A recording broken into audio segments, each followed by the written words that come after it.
primera etapa de este seminario, el primer panel, vamos a hablar sobre los grandes temas del desarrollo y de las políticas públicas en el Caribe. En su país de origen, la República Dominicana, trabajando con grupos locales, organizaciones de base, posteriormente en las instancias multilaterales, como el Banco Mundial, donde se concentró su actividad en el diseño de nuevos instrumentos de análisis financieros y de políticas para el sector rural, buscando efectuar justamente intervenciones o favorecer intervenciones de política pública más eficaces. En los últimos 8 años ha encabezado la división América Latina y del Caribe del Fondo Internacional de Desarrollo Agrícola, FIDA, instancia de Naciones Unidas, cuya sede está en Roma, en Italia, donde además de su cargo de vicepresidenta adjunta del Departamento de Estrategia y Conocimiento del Fondo, jugó, como decíamos, este rol importante encabezando la división América Latina y el Caribe.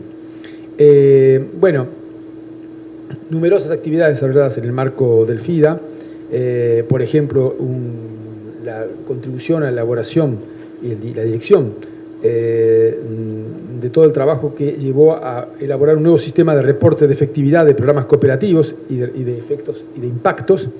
Y bueno, Josefina nos va a introducir entonces en toda esta temática. Debo decir nada más que su formación pluridisciplinaria también ayuda sin duda para abordar estos temas que dan cuenta de una gran complejidad. Ella es titular de una licenciatura en psicología, de una maestría en sociología y de otra en políticas públicas y desarrollo internacional. Así que sin más, le paso la palabra a Josefina. Buenos días. Muchas gracias. Quiero comenzar por agradecer esta introducción, porque mientras él hablaba yo pensaba, he estado entre los buenos, los malos, los feos y de vuelta a casa. Entonces, muchas gracias por invitarnos para compartir estas reflexiones. Y me encanta estar de nuevo rodeada de caribeños y caribeñas, porque después que uno anda por ahí por el mundo, uno regresa a encontrar sus raíces y se da cuenta de que hemos avanzado de muchas maneras, pero nos quedan muchos retos. Y siento que esos retos cada vez se vuelven más oportunidades, pero depende también de nosotros, de que esos retos sean oportunidades. Entonces estoy muy contenta de estar de vuelta en el Caribe y por supuesto Bridget Wooding, con quien nosotras trabajamos hace muchos años y no la había visto hace ¿cuánto? 15 años quizá, Bridget. Gracias por esta oportunidad de encontrarme con amigas y gente con la que por muchos años hemos estado trabajando en el Caribe. Yo no tengo una presentación en PowerPoint y no la tengo porque yo decía, ¿y cómo yo voy a decirle a los rectores de universidad y a los PhDs de toda esta región cuáles son los números y las estadísticas y el diagnóstico de la región del Caribe? No.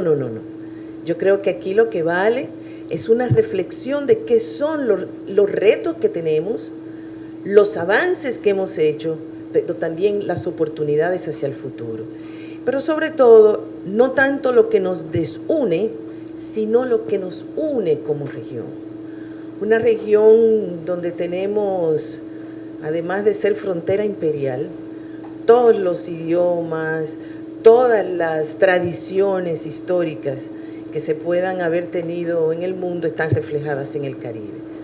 Pero a pesar de sus grandes diferencias y sus dificultades, inclusive idiomáticas, decíamos él y yo no hablo buen francés, él me decía yo hablo un poco de español, pero nos vamos a entender. Creo que tenemos en el Caribe lo común que es nuestra cultura. Y esta mañana se hablaba de la importancia de darle visibilidad a ese punto común que nosotros tenemos en la región del Caribe, que es su cultura, que no necesita idioma, que no se necesita que la gente hable, porque hay muchos otros idiomas. Cuando nos estamos refiriendo al Caribe, le preguntaba, creo que a Lorín, ¿de qué Caribe estamos hablando? Estamos hablando del Gran Caribe, que incluye todos los países grandes de los hombros del continente, Venezuela, Colombia, Panamá y algunos países de Centroamérica, o estamos hablando del Caribe insular. Y creo que hoy nos queremos referir al Caribe insular, con sus diferencias y con sus debilidades y sus retos hacia el futuro. Un Caribe insular que tiene retos similares, porque además ha hecho opciones de integración global similares después de lo que fueron las liberaciones postcoloniales en muchas de las regiones. Claro, es un Caribe que tiene tantas diferencias a su interior, que tenemos a Haití en una situación, como decía el colega, muy difícil en este momento, y que esperamos que realmente se puedan encontrar vías y canales para que Haití comience a normalizarse y pueda, dentro del concierto de la diversidad y las diferencias del Caribe, también encontrar su futuro y su destino. Y tenemos a Cuba en el barrio, donde también me alegró mucho saber que en la última reunión de Naciones Unidas, creo que solamente 2 países votaron en contra del embargo.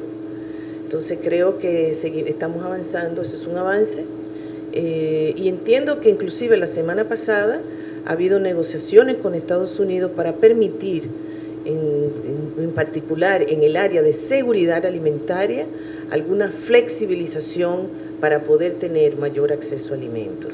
Es una situación que yo uso una palabra personal que la llamo ridícula, pero que con ella es que tenemos que bregar.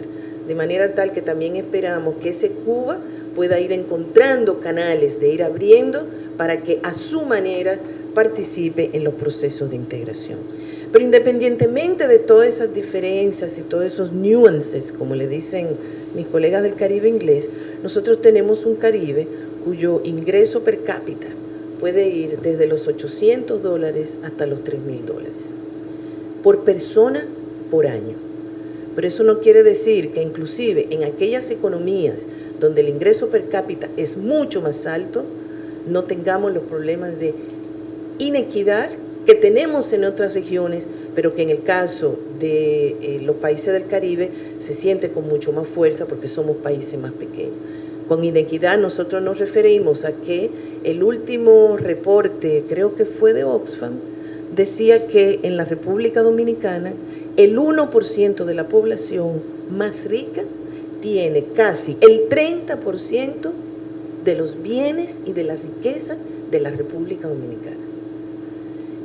Eso solamente para poner un ejemplo de mi país, lo mismo tenemos en Jamaica, o sea, tenemos y sufrimos en toda la región del Caribe problemas de inequidad que han sido muy fuertes.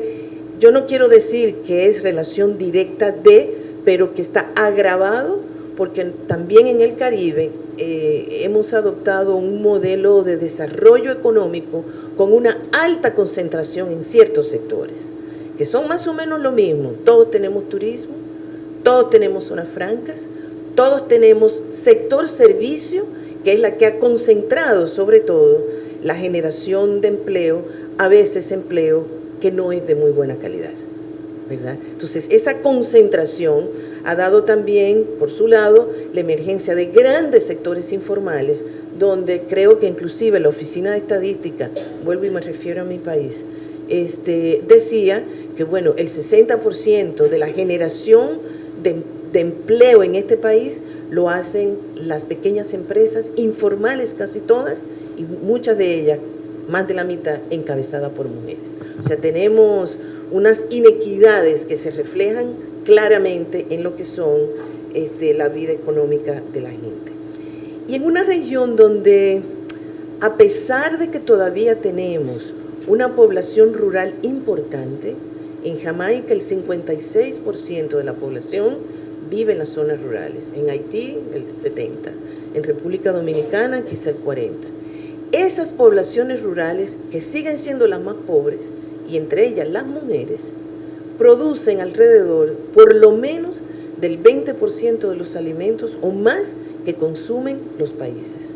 Sin embargo, de manera incremental, incluyo Cuba aquí, los países del Caribe importan el 80% de la comida que nos comemos todos los días.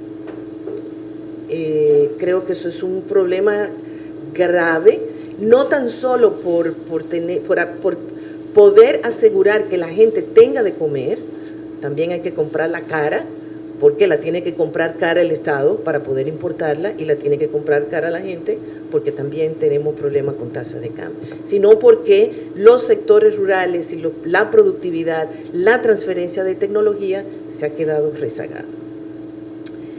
Creo que, bueno, en parte todas esas dificultades han hecho que se nos rompan las, ¿cómo se llama? El social tapestry, ¿cómo se llama? Las interacciones sociales se nos han roto. Tenemos en la región niveles de violencia considerablemente altos que se vuelven cada vez más difíciles, ya no tan solo en situaciones extremas como en el caso de Haití, sino en lo que tiene que ver con seguridad ciudadana. No es un problema específicamente del Caribe, pero sentimos que el Caribe paga muy costoso el precio de tener unos niveles de violencia, violencia doméstica y violencia contra las mujeres. República Dominicana, de nuevo, creo que se lleva el trofeo. Somos uno de los países con mayor nivel de violencia contra las mujeres que tenemos en todo, no solamente el Caribe, sino América Latina. Quiero decir con esto que nosotros estamos en el Caribe en este momento en un punto de inflexión, donde las vulnerabilidades internas provocadas por la manera en que hemos organizado las economías, nuestra interacción con el mundo, nuestro proceso económico, se encuentran con las vulnerabilidades climáticas que se ponen más difíciles y las económicas que han venido como consecuencia de la pandemia.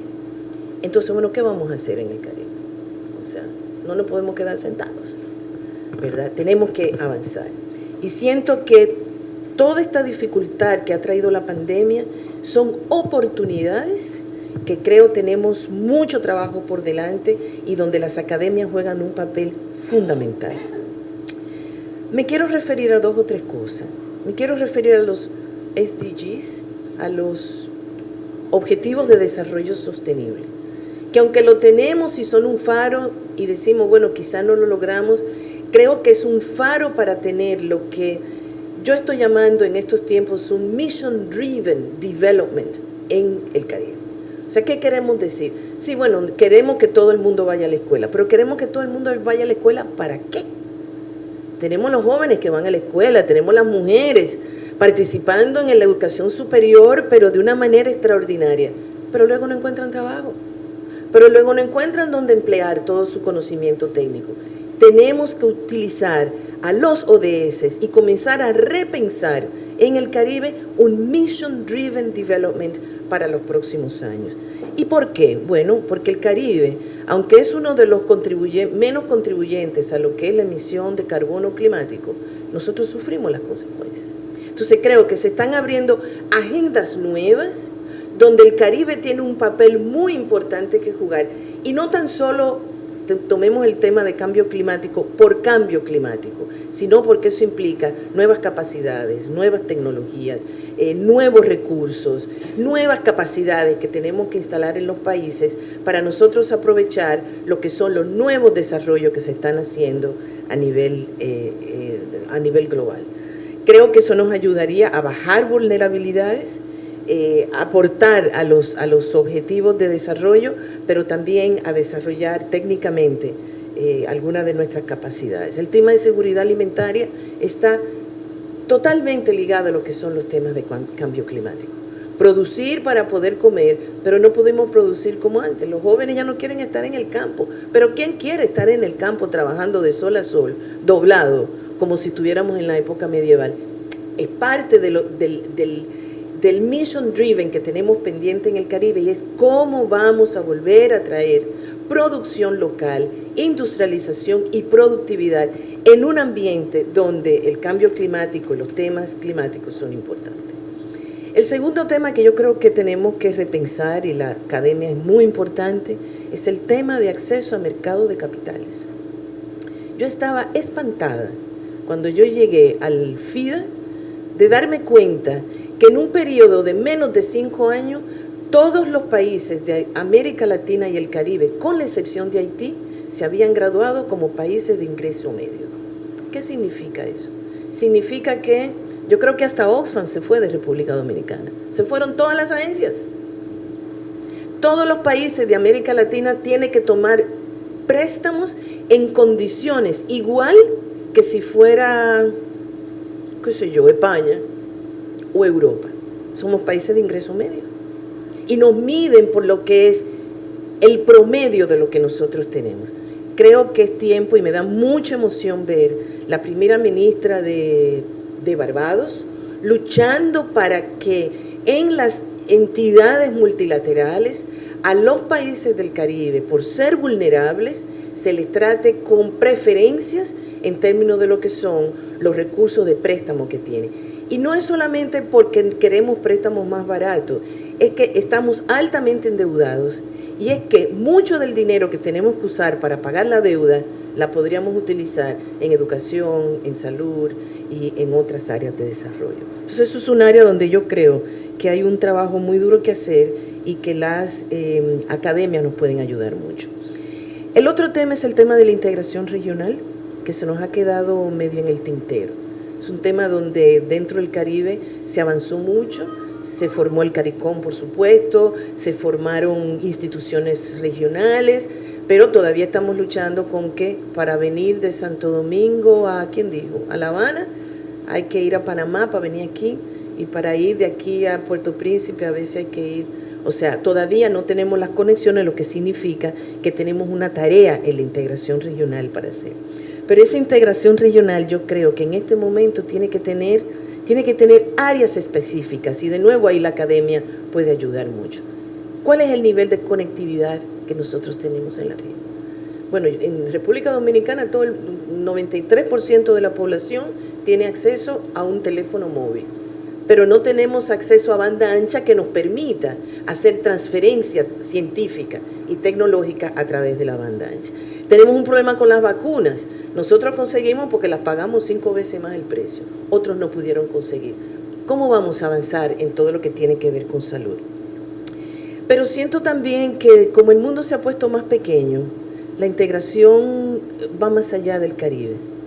Yo me quedé sorprendida las veces que me tocó ir a Kenia, de los avances que ha hecho Kenia en lo que tiene que ver con el uso de la tecnología para todo, desde la bancarización de la gente, ¿verdad?, hasta la educación superior, hasta la comunicación con los demás países.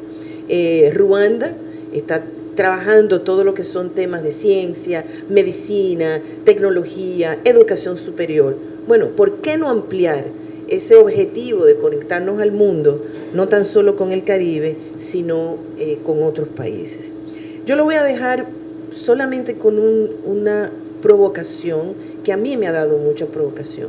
Yo estoy leyendo y siguiendo muy de cerca a 2 mujeres extraordinarias. Yo estoy siguiendo muy de cerca a Mia Mottley en Barbados, quien desde el Caribe inglés está realmente volviendo a poner al Caribe en el mapa del mundo. Ya casi nadie fuera de nosotros habla de América Latina y Caribe, y ella lo está poniendo de vuelta. Y estoy volviendo a leer, y siguiendo muy de cerca a Mariana Mazzucato, porque Mariana Mazzucato nos está recordando que los estados tienen un papel que jugar y que, como diferente a lo que nos dijeron hace 30 años, no son solamente reguladores, sino que el Estado tiene en este momento un papel de emprendedores para poder cerrar brechas de inequidad, para poder avanzar en los modelos de desarrollo que necesitamos y poder tener un desarrollo que es basado en los impactos, en la diferencia y que es una misión. Creo que todo está por hacer y de nuevo siento que la academia tiene un papel muy importante ayudándonos a encontrar experiencia de otros países, evaluando dónde nos ha ido bien y dónde no nos ha ido bien, pero sobre todo trayendo, como en esta ocasión, gente junta para que entre todos volvamos a reinterpretar, recomprender y relanzar esta región del Caribe que tanto lo necesita. Yo lo voy a dejar ahí y les agradezco mucho la invitación. Muchas gracias, Josefina, por esta presentación que efectivamente nos abre un panorama bastante amplio de los grandes retos, de los grandes desafíos del Caribe, sobre todo el Caribe insular, que efectivamente tiene estas características comunes de la fragmentación, la difícil comunicación tradicional, que digamos, contrasta con la situación que uno tendría si analiza el Gran Caribe, donde hay grandes países que están vinculados no solo al Caribe, sino a muchas otras dinámicas e instancias, y sobre todo donde en muchos casos también el tamaño es importante. Y el tamaño cuenta mucho para muchas de estas cosas que se han planteado. Pienso que eso sería un tema para plantear. En el caso del Caribe, efectivamente, la ausencia de tamaño crítico de numerosos países y economías lleva a la necesidad de articularse con espacios más amplios. Y yo creo que ahí hay que tomar en cuenta que esto no se hace espontáneamente, hay un rol de los estados. Esto plantea el tema ya bastante conocido y remanido de la integración regional, que tú has evocado, y creo que hay que verlo ahora a la luz de las nuevas dinámicas que han generado la pandemia y estas crisis inesperadas que se han ido superponiendo, que al mismo tiempo se refuerzan, y que evoqué en la introducción de este panel, y que llevan a que uno tenga que pensar en dinámicas de cooperación con sus vecinos para preservar ciertos espacios en caso de imprevisto que complique la relación con el mundo. En otras partes del mundo se habla mucho de la reterritorialización de ciertas actividades que se habían deslocalizado y de alguna manera distribuido en el resto del mundo. Se recuerda mucho en el caso de Francia que cuando estalló la pandemia se advirtió que no se fabricaba paracetamol en el territorio francés, o que no había máscaras porque se había, por distintas razones, mascarillas para protegerse. Por distintas razones se había frenado la producción, disminución de stocks. Puede considerarse esa lógica, no se pensaba en un escenario de crisis como la que se dio, y por lo tanto para fabricarlas en realidad se dependía de Asia o de China. Había que recrear las condiciones de producción interna de bienes que finalmente no son de una gran complejidad tecnológica. Creo que esto hay que repensarlo en el caso del Caribe, y todo en la lógica efectivamente de los grandes temas que mencionaste, de la seguridad alimentaria, reforzada por esta crisis reciente, que sabemos ha creado grandes tensiones en ese tema, la seguridad energética, y todo ello vinculado a la gran fragilidad respecto del cambio climático. Creo que es una presentación muy completa porque nos plantea también, bueno, el financiamiento de esto. ¿Cómo se va a hacer? Hay un problema más general para América Latina, que es, pienso yo, que si no se aumenta la presión fiscal interna, es indispensable incrementar, por lo menos en un periodo en el que se avance en ese tema, el acceso a los financiamientos externos en condiciones relativamente adecuadas, quiero decir, no caros, relativamente baratos, etc. Todo un tema, pero vamos a volver sobre esto en la discusión. Ahora voy a pasar la palabra a Bridget Wooding, que es investigadora, escritora, formadora en todas las temáticas que tienen que ver con las dinámicas migratorias, la apatridia. Ha coordinado el Centro para la Observación Migratoria y el Desarrollo Social en el Caribe desde 2009, centro que es un espacio para la acción, para la reflexión y para la acción, un think tank sobre las migraciones y el desarrollo social en el Caribe, tomando en cuenta diversas dimensiones, los derechos humanos de los migrantes, sus familiares, pero a su vez la articulación de la problemática de las migraciones con el desarrollo, la consolidación democrática y la ciudadanía incluyente. Así que le paso la palabra a Bridget, que va sin duda a aportarnos ingredientes muy interesantes para la discusión que va a producirse después. Efectivamente, lo que voy a presentar es algo general sobre el Caribe, enfocando el tema de las migraciones. Está basado en una presentación que hice últimamente frente a todos los estados de la OEA, entonces espero que les pase interesante. Antes de entrar en materia, solamente reiterar lo que ya el moderador les ha dicho, que somos un centro de investigación, un think tank. La idea es que producimos investigación, con esos datos, esa información, hacemos un proceso de divulgación con diferentes actores clave, como puede ser ese encuentro en el día de hoy, con miras luego a efectuar ya avances con las políticas públicas en materia migratoria. entonces no vamos a pasar mucho tiempo en cuanto a las cifras, ¿verdad? Pero sí reiterar, como ustedes saben, que el Caribe insular, y a eso nos estamos refiriéndonos, básicamente ha sido y sigue siendo una región de dinámicas migratorias de alta intensidad, ¿verdad? Entonces, tanto hay un tema de destinos, y aquí tenemos los destinos principales, a destacar aquí que República Dominicana se distingue como un país que recibe corredor de más larga data e importancia en América Latina y Caribe con el país vecino Haití, ¿verdad? Y ese corredor sigue exhibiendo muchas complejidades, como vamos a ver más tarde en el segundo panel de hoy por la tarde.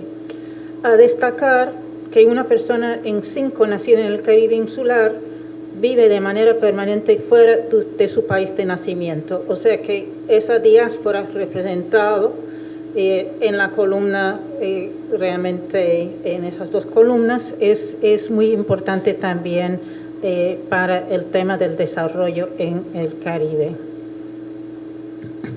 Y también el Caribe se destaca por ser una región en que siempre ha tenido mucha inmigración intrarregional, ¿verdad? Y como bien ha dicho Josefina, facilitada en ciertos casos por bloques de integración, ¿verdad? Como puede ser CARICOM. Y aunque Venezuela, parte del llamado Gran Caribe, pero no del Caribe insular como tal, no figura aquí, pero es la novedad, ¿verdad?, de los últimos años por su envergadura en América Latina y el Caribe, en por lo menos en los últimos 5 años, en lo que se refiere a la emigración, ese gran éxito, como vamos a ver un poquito más tarde.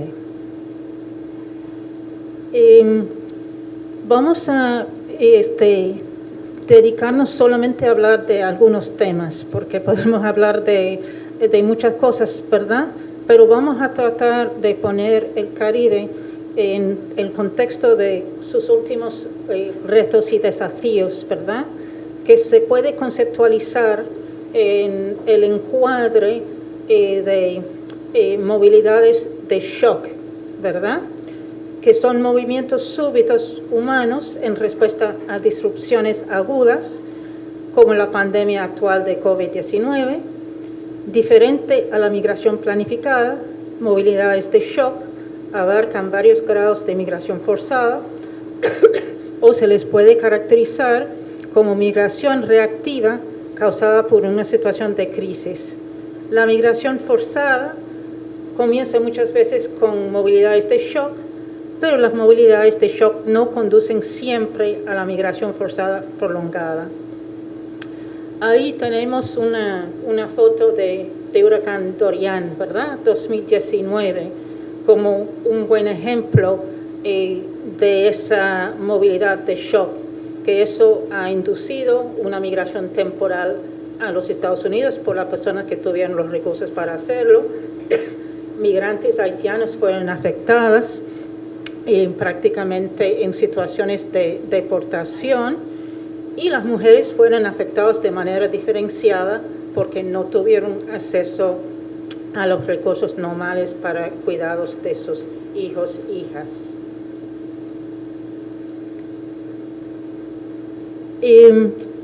Luego tenemos el tema de la pandemia, ¿verdad? Entonces vamos a tratar realmente esos temas de la pandemia, de los retornados, deportados, las movilidades causadas por desastres de origen natural y las movilidades de personas venezolanas. Entonces, en primer lugar, como ya el moderador ha destacado, estamos todavía en ese momento en que la pandemia nos está afectando de una manera muy significativa. Lo que hemos visto es que las desigualdades se agravan, hay diferencias en acceso a protección social y eso pueden, y de hecho se ha ensanchado, entre personas migrantes y nativas. Y nosotros hemos hecho investigación dentro del país que así lo demuestra. Tenemos también el tema del fenómeno de migrantes parados por cierre de fronteras bajo pandemia. El ejemplo de los trabajadores de Trinidad y Tobago en Canadá a fines de 2020, prácticamente encerrados porque su país tenía una política de puertas cerradas, ¿verdad? También hay evidencia de que por las dificultades de la pandemia se ha agravado el tema de trata de personas en la medida en que hay menos canales legales de viajar con precisamente ese cierre de fronteras. Además, lo que se ha destacado es un acceso desigual a vacunas, como ya estaba mencionando Josefina, en términos de quién tiene acceso y de qué manera, que persiste hasta el día de hoy. Un tema que es interesante destacar es que las remesas no fueron tan afectadas desde el norte global, como algunos habían vaticinado, pero muchas veces hay que tratar de desenredar, de descifrar lo que hay detrás de estas cifras. Por ejemplo, hoy en día hay evidencia de que personas en Haití están recibiendo sus remesas de este lado de la frontera en vez de en Haití, porque resulta económicamente más conveniente. De manera que esas remesas se incluyen dentro de las remesas hacia República Dominicana cuando en la práctica van para personas en Haití. También es el tema de los retornados, deportados, ¿verdad? Y es un tema que suscita mucha pasión. Sabemos que en algunos casos ha seguido en sus buenos bajo la pandemia, sobre todo desde los Estados Unidos, y que en la actualidad las cifras más importantes bajo la administración Biden de personas haitianas que en las 3 administraciones anteriores, ¿verdad? Sabemos que por la crisis que persiste en Haití hay un alto deseo de personas realmente que quieren buscar vida fuera del país. Una encuesta de la OIM hacia fines del año pasado indicó que 84% quería migrar de nuevo. Y en ese contexto sabemos que hay más Boat People que nunca. Recientemente se ha conmemorado los 50 años de los Boat People desde Haití hacia el norte, ¿verdad? Y no es nada orgulloso de celebrar, eso conmueve más bien a la reflexión. Y también en cuanto a retornados deportados, sabemos que puede ser que hay un acceso complicado a salud pública en estos procesos. Como hemos visto en el caso de República Dominicana, con las redadas, con las deportaciones que se han estado haciendo en el caso de mujeres inmigrantes embarazadas o posparto. En realidad, a nuestro entender, se puede conceptualizar retornados deportados como una especie de inmigración forzada, cuando es que no haya una vía legal para una persona quedarse en el país de destino, ¿verdad? Y en todo eso se ha visto un debilitamiento de debido proceso. El otro tema a que quiero referirme, un tercer tema, es el tema de desastres de origen natural, ¿verdad? Y como ya se sabe, América Latina y Caribe están en la mira de cara a desastres de origen natural. Mayormente países en vías de desarrollo se enfrentan daños y costos el cambio climático intensifica la frecuencia y el impacto de eventos extremos de meteorología. Pensamos en el 4 de noviembre aquí en Santo Domingo hace pocos días. La región es entre las regiones más endeudadas en el mundo de desarrollo y según el sexto informe del IPCC, 15 veces más mortalidad cuando pasan desastres que en países desarrollados. Hay como una nueva red que se está formando en el Caribe anglófono en cuanto a la justicia climática y lo que sí se puede notar es que la conceptualización de migración inducida por factores ambientales es contestada en el mundo entero, pero en el Caribe insular tiene mucho impacto. Y como ya Josefina ha mencionado, tenemos a nuestra heroína, a la primera ministra, Mia Mottley, que no solamente fue muy elocuente en Glasgow hace varios años, sino su llamada iniciativa Barbados pudo cambiar para en un momento dado tener en agenda el tema de costos y daños y en un segundo lugar ya a la hora de la hora en las decisiones que se acaba de tomar en la África en este COP27 lo que se ha hecho es que se ha acordado que sí, los países que causan más el daño ambiental están en el deber de pagar a los países que están sufriendo más. Evidentemente, lejos de estar implementado, pero es un paso de avance.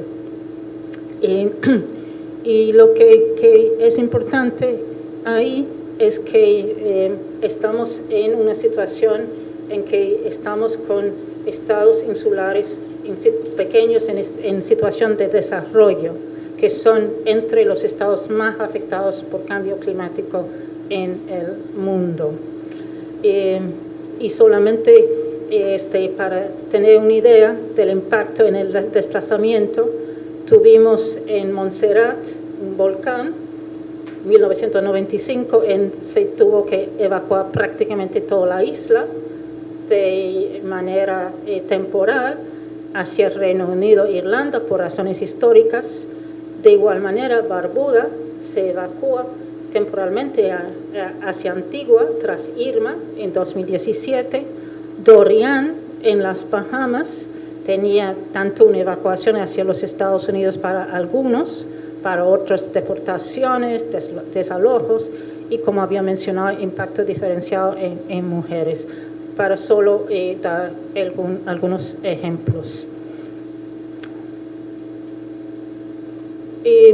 Un cuarto tema que me parece que es un tema muy relevante y es un tema relativamente novedoso en esta región del Caribe insular, y es el tema de la movilidad de las personas venezolanas, ¿verdad?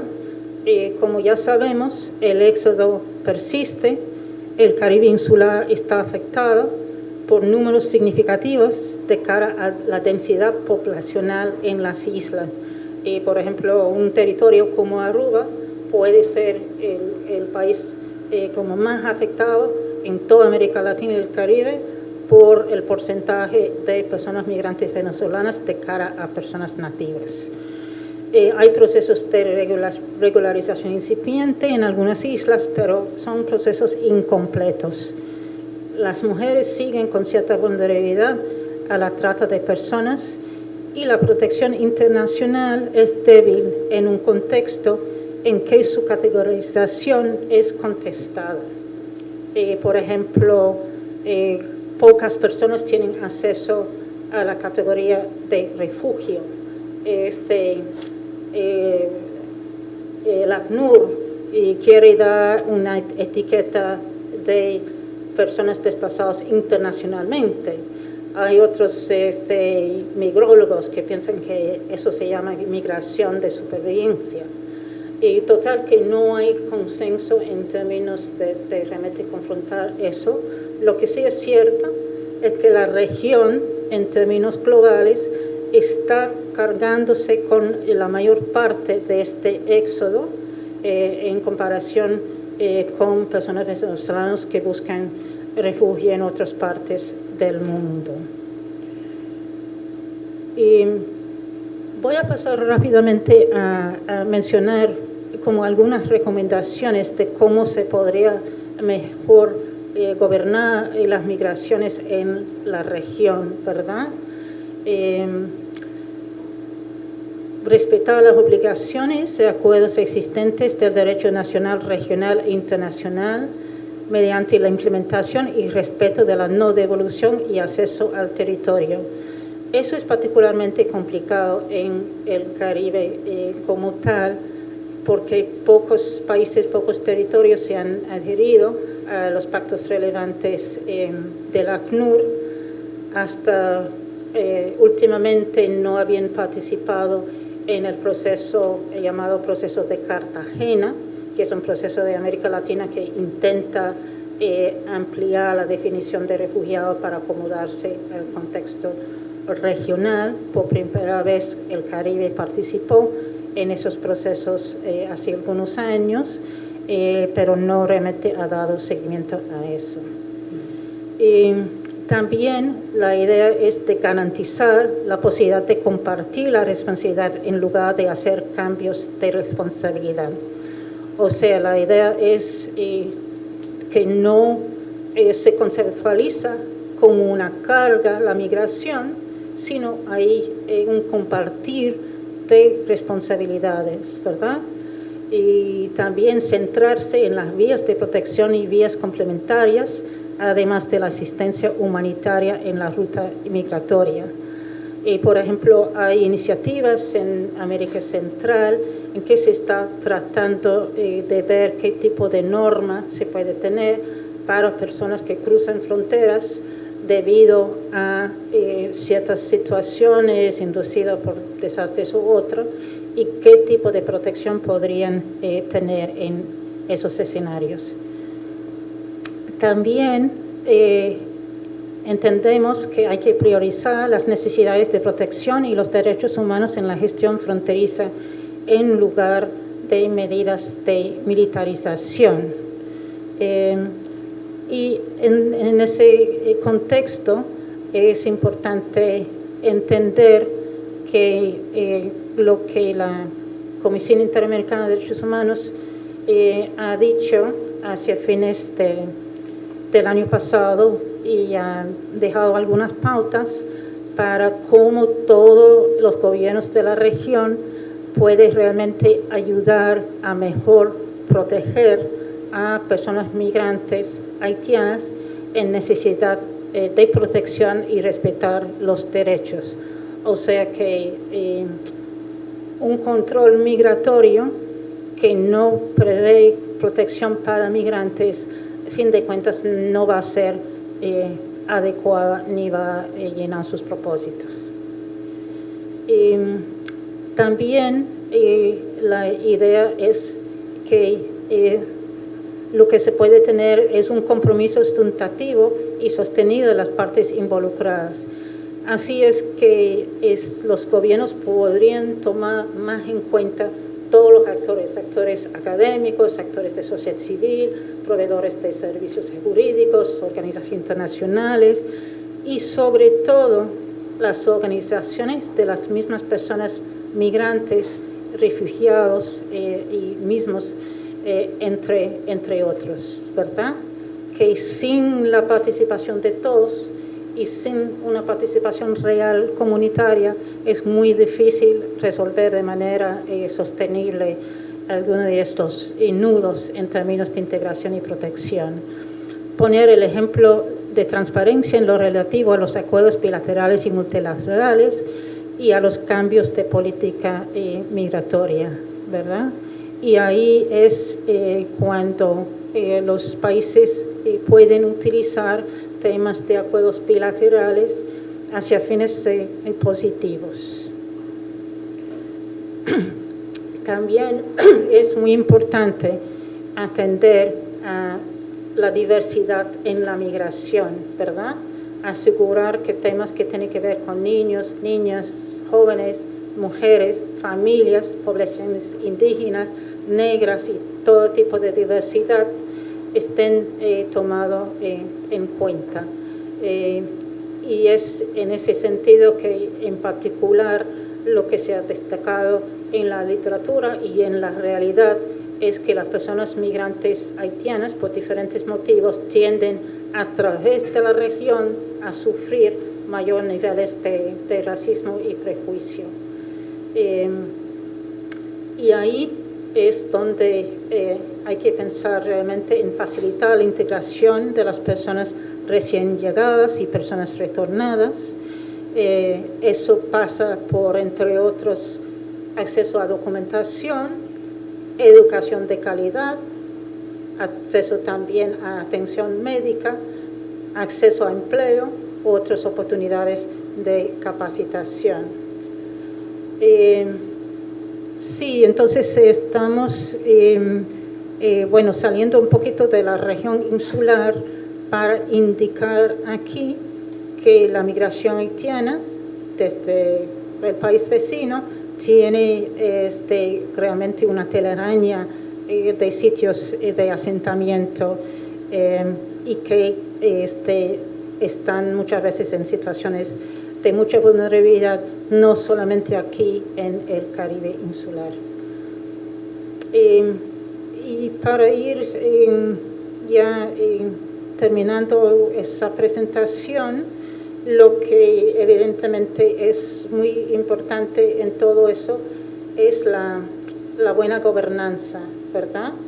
Y en el Caribe, como ustedes pueden ver, estamos con la riqueza que ya ha mencionado Josefina, todos los idiomas, todos los bloques geográficos con diferentes tipos de gobiernos, con diferentes marcos políticos, y que presenta tanto desafíos como oportunidades.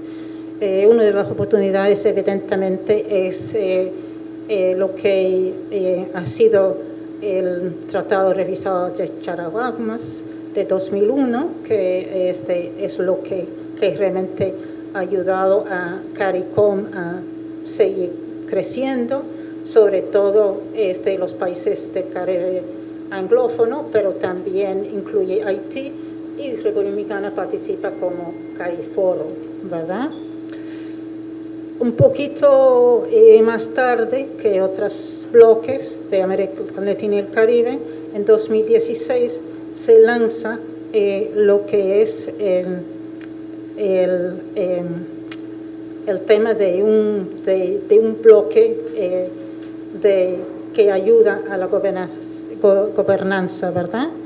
Y en ese marco se lanzó un encuadre para trabajar la migración para la región caribeña, esencialmente para las islas, ¿verdad? Si logran consolidarse y ser una plataforma permanente de consulta intergubernamental y realmente la gobernanza subregional de las migraciones y la definición de parámetros para las gobernanzas en los territorios, puede ser una gran ventaja para realmente enfocar de la mejor manera lo que es la movilidad en la región. Y potencialmente una instancia clave en términos de creación de capacidades para impulsar la implementación del Pacto Global de Migración, porque tenemos desde Naciones Unidas, tenemos los dos pactos, pero difícilmente se puede concretizar estos pactos en esa región o en otras regiones si no se instalan como esas capacidades que permiten avanzar en esa materia. Bueno, toda esa información ustedes pueden encontrar y más, un poquito de publicidad, en el anuario que sacamos de OPMICA todos los años y hemos sacado desde hace 10 años, que en su primer capítulo reseña las tendencias en materia migratoria en el Caribe insular. Y pues muchas gracias y luego para las preguntas, comentarios estamos aquí para ustedes. Gracias.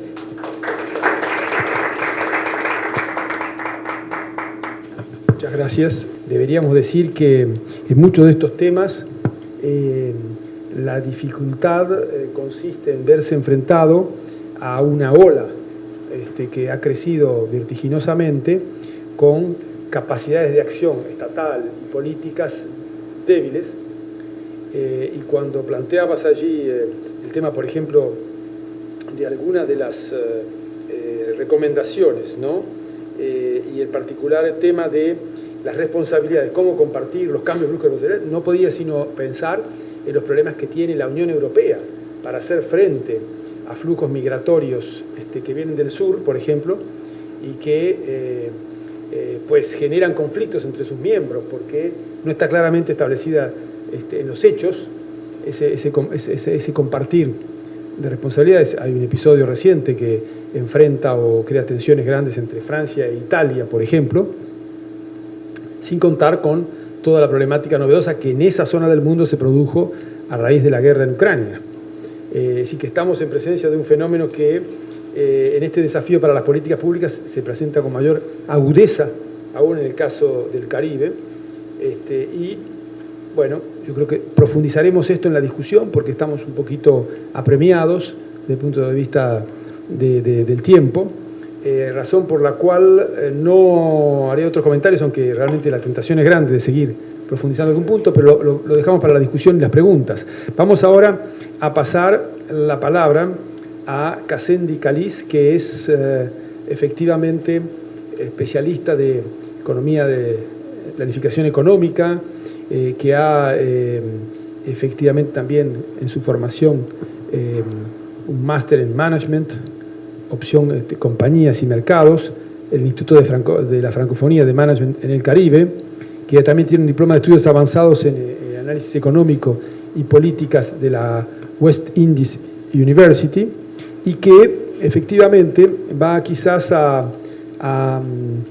aterrizar un poquito más nuestra reflexión en relación a la problemática de Haití en otra dimensión, que es la de la economía del conocimiento y las políticas públicas de desarrollo en Haití. Et la première chose à faire, il faut distinguer information de la connaissance. Ce sont deux termes différents. Donc, l'information, elle est spécifique, ponctuelle, et ben, elle peut être vraie ou fausse. Donc, de nos jours, l'apport des ressources liées à l'information et de la connaissance avoisine ou dépasse 50% du produit intérieur brut selon les informations de l'OCDE.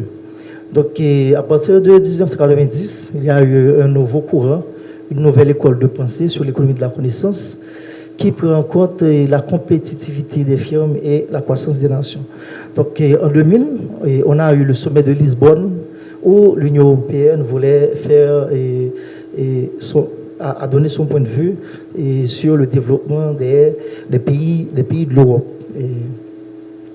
Ensuite, Haïti, comme vous savez, comme un pays en développement, n'a pas pu bénéficier de cet élan de 1990 à nos jours. Donc, la connaissance telle que l'on présente cet après-midi, c'est un bien économique qui a une valeur d'usage et une valeur d'échange. Donc, et selon la théorie économique de la valeur de l'économiste Adam Smith, la valeur d'usage d'un bien est liée à son utilité, tandis que la valeur d'échange d'un bien est liée à son prix. Donc, valeur d'usage est zéro et valeur d'échange zéro quand le bien n'est pas important, mais quand le bien a de la valeur, donc la valeur d'usage et la valeur d'échange sont supérieures à zéro. Donc, on vient de dire... On vient de parler de la définition, mais là maintenant, en ce qui a trait au principe de la gratuité, donc l'économie est considérée comme un bien public. Un bien public, c'est un bien à la fois non rival et non exclusif. Donc non rival, c'est-à-dire pas de compétition, non exclusif, pas de monopole. Donc il n'y a pas un groupe qui peut détenir la connaissance. Donc en fait, c'est un bien, et la plupart du temps, c'est un bien non marchand. Et vous allez voir qu'il y a des économies développées en fait, est beaucoup plus avancées dans ce domaine que les pays développés, que les pays non développés. Donc, l'important, c'est quoi? C'est de valoriser les nouvelles informations et les nouvelles connaissances en vue de capitaliser sur l'existant pour créer de nouvelles connaissances. Et en Haïti, il y a ce qu'on peut appeler une crise de la connaissance. Une crise de la connaissance, comme vous savez, et tout à l'heure, on a parlé de la migration. Et près de 60%, près de 60%, 50 à 60% des intellectuels haïtiens, s'ils trouvent meilleur ailleurs, donc la plupart d'entre eux, un bon pourcentage d'entre eux, ont tendance à laisser le pays pour aller vivre, soit au Canada, soit aux États-Unis, pour trouver mieux qu'en Haïti. Donc, production de nouvelles connaissances. Pourquoi? Pour renouveler de nouvelles connaissances. Donc, il faut partir de l'existant pour créer de nouvelles connaissances. On est là maintenant dans la production de la connaissance, la codification de la connaissance et la pérennisation de la connaissance. Donc, le plus important, c'est de pérenniser les connaissances acquises, développer de nouvelles connaissances afin de créer de la valeur, de créer de la richesse et d'améliorer la production des biens et services. Donc, tout ce qu'il y a comme problématique. Donc, c'est ce que je viens de dire. Donc, on est dans une société compliquée, privée de mémoire. Donc, il faut, pour résoudre le problème, il faut partir de l'existant pour trouver de nouvelles connaissances à partir des connaissances existantes. Donc, il y a ce qu'on appelle, il y a une grande différence entre les savoirs formels et les savoirs informels. Mais le problème, bien, la problématique centrale, c'est de les codifier et de les pérenniser. Donc, comme vous savez, il y a tout un ensemble d'institutions d'enseignement supérieur et de recherche qui produisent de la recherche. Mais ces recherches-là, la majeure partie ne sont pas codifiées et ne sont pas pérennisées. Donc, comme externalité négative, on peut parler comme je l'ai dit tout à l'heure, de la fuite de cerveau. Donc, les pays d'accueil ne financent pas les formations des bases, les formations de base des cadres. Et ces pays-là bénéficient, si vous voulez, de la formation des bases de la plupart des Haïtiens qui laissent le pays pour aller vivre ailleurs. Donc, il y a une aggravation de la situation économique et sociale. Haïti perd chaque année une bonne partie des cadres qualifiés en raison de l'immigration, soit vers le Canada, soit vers les États-Unis. Donc, on peut signaler qu'il y a un manque de ressources nécessaires, c'est-à-dire un manque de facteurs de production. Donc, quand on parle de ressources, il faut voir les ressources matérielles, les ressources humaines, les ressources financières, la production. Donc, si l'on suppose que YS, c'est la production du savoir, on peut supposer que cette fonction-là dépend du capital. Quand on dit capital, il faut voir le capital physique, le capital humain. Le travail, c'est les compétences, c'est la force de travail, et c'est qui représente pour nous la connaissance. Donc, c'est à partir de cette équation-là qu'on va essayer de modéliser. Donc, on prévoit en janvier 2023 de réaliser l'enquête de terrain et les résultats vont être modélisés par la suite. C'est un article en cours et vous n'allez pas avoir les résultats cet après-midi. Donc, l'objectif de ce travail consiste à vérifier comment l'économie de la connaissance peut renforcer les politiques publiques en développement. Plus spécifiquement, ce travail vise à montrer que la connaissance peut contribuer à améliorer la production des biens et services et à créer de nouvelles connaissances à partir de l'existant. Démontrer les contraintes liées à la production et à la codification de la connaissance et de vérifier le déficit du savoir dans la conception, dans le pilotage et des politiques sectorielles. Donc, politique sectorielle, on va voir, mais l'enquête va effectuer sur le secteur de l'enseignement supérieur. Donc, on va enquêter sur quoi? On va enquêter sur les institutions d'enseignement supérieur et de recherche. Donc, vous allez voir tout à l'heure dans la méthodologie ce qu'on entend faire dans ce travail au niveau méthodologique. Donc, l'hypothèse du travail consiste à montrer que si nous recourons à la modélisation relative à la construction, à la production et à la codification d'anciens et de nouveaux savoirs formels, nous aboutirons à une amélioration du bien-être de la société et si l'utilisation de l'intelligence économique est mise au service de la construction et de la cohésion des savoirs, c'est la population générale qui en bénéficiera. Donc, comment l'économie de la connaissance peut-elle contribuer à améliorer et à renforcer les politiques publiques sectorielles en Haïti? Donc, méthodologiquement parlant, on vise à réaliser une enquête. Cette enquête-là sera réalisée sur, comme je l'ai dit tout à l'heure, sur les enseignements, sur les institutions d'enseignement supérieur. Donc, l'unité statistique, ce sont les cadres qui travaillent, ou du moins qui œuvrent dans les institutions d'enseignement supérieur et de recherche. Ce que nous recherchons comme données, comme information, c'est le nombre d'années d'existence du centre de recherche, de chaque centre de recherche est enquêté, le nombre de chercheurs, le nombre de HDR, c'est-à-dire des gens qui sont habilités à diriger la recherche, le nombre de doctorants, le nombre de chercheurs juniors, chercheurs seniors, le nombre de publications par année et par chercheur. Donc ce sont ces informations-là qui nous intéressent dans le cadre de ce travail. Donc cette enquête-là répondra 2 ou 3 mois. Donc on débutera l'enquête en janvier pour terminer en mars prochain. En termes de résultats escomptés, qu'est-ce qu'on aimerait avoir? En fait, qu'est-ce qu'on souhaiterait avoir comme résultat? On va pas a priori fixer du doigt les résultats. On ne sait pas encore les résultats, on n'a aucune idée des résultats. Peut-être qu'on va avoir des résultats extraordinaires qui dépassent, si vous voulez, les attentes et les expériences également. Merci, professeur. Donc, démontrer les blocages liés à la production et à l'appropriation des savoirs formels et informels de la formulation, le pilotage des politiques sectorielles, démontrer à l'aide de modèles la responsabilisation des acteurs économiques des différents secteurs clés et dans la réussite des politiques sectorielles, faire des propositions et des recommandations relatives à l'amélioration du bien-être via l'optimum de Pareto et par la simulation via plusieurs scénarios, l'utilisation des savoirs formels et informels et évaluer l'impact sur la formulation, l'implantation et le pilotage des politiques sectorielles. Démontrer l'importance de la connaissance de la formulation et le pilotage des politiques, détecter le rôle de la production dans la production des biens et services. Donc l'idée c'est comment améliorer la production des biens et services via les nouvelles connaissances, via l'accumulation de nouvelles connaissances.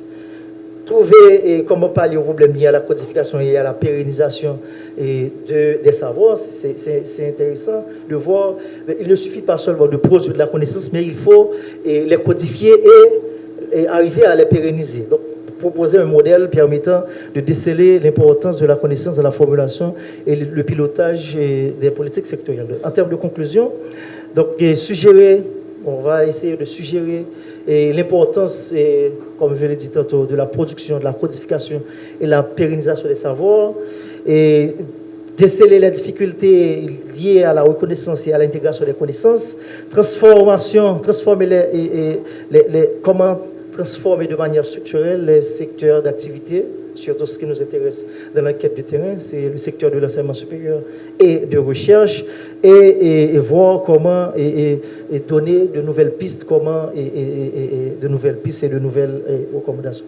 En termes de recommandations, donc on recommande, si vous voulez, d'augmenter, donc dans un pays à faible revenu comme Haïti, donc l'idée serait, si vous voulez, d'augmenter le budget lié à l'éducation et voir comment cette augmentation budgétaire pourra aider à la formation de beaucoup plus de jeunes, de beaucoup plus d'universitaires, et voir comment ces travaux-là peuvent intégrer, ou du moins peuvent faciliter, peuvent intégrer et améliorer la conception et le pilotage des politiques sectorielles. Merci beaucoup.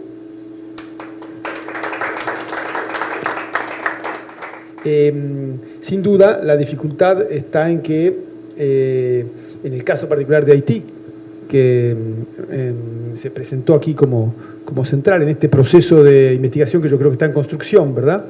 Bien, el conocimiento es un bien económico, se pretende que sea un bien público, para esto es fundamental la salud y los progresos del sistema educativo y su adaptación justamente a esta perspectiva de generar finalmente formaciones y a través de ella empleos de mayor calidad, más intensivos en conocimiento, etc. Pues hay, sin embargo, una inadaptación inicial de ese sistema educativo hay numerosas externalidades negativas, como decimos los economistas, que agravan el problema, la fuga de cerebros, por ejemplo, que a su vez contribuye a degradar la situación económica y social y a dificultar la tarea, en el sentido que esto requeriría políticas públicas, un Estado que favorezca esta evolución de la educación, pero cuando se pierden cerebros, cuando la situación económica y social se degrada, hay menos recursos, etcétera, etcétera. Sin contar con el hecho que todos sabemos, hay una problemática de crisis del Estado o de ausencia del Estado en Haití. Entonces, aquí estamos en presencia de una de las tantas paradojas, ¿no?, que vive el mundo actual, que es que todo el mundo acuerda que hace falta más y mejor educación, y sin embargo los recursos para más y mejor educación pues brillan por su ausencia en muchos casos. Las políticas adecuadas y elaboradas para que haya más y mejor educación sobre la base del desarrollo de la economía del conocimiento también son en muchos casos defectuosas o ausentes. Y en esto nos encontramos también con otra paradoja de este tipo, agravada por la crisis sanitaria. Hace falta políticas sanitarias, salud y demás, y en muchos países, incluso desarrollados, hay un déficit de financiamiento de los hospitales, hay de ciertos médicos, entonces estamos frente a un problema que obviamente en las condiciones de Haití se presenta aún de modo más dramático, pero un problema general.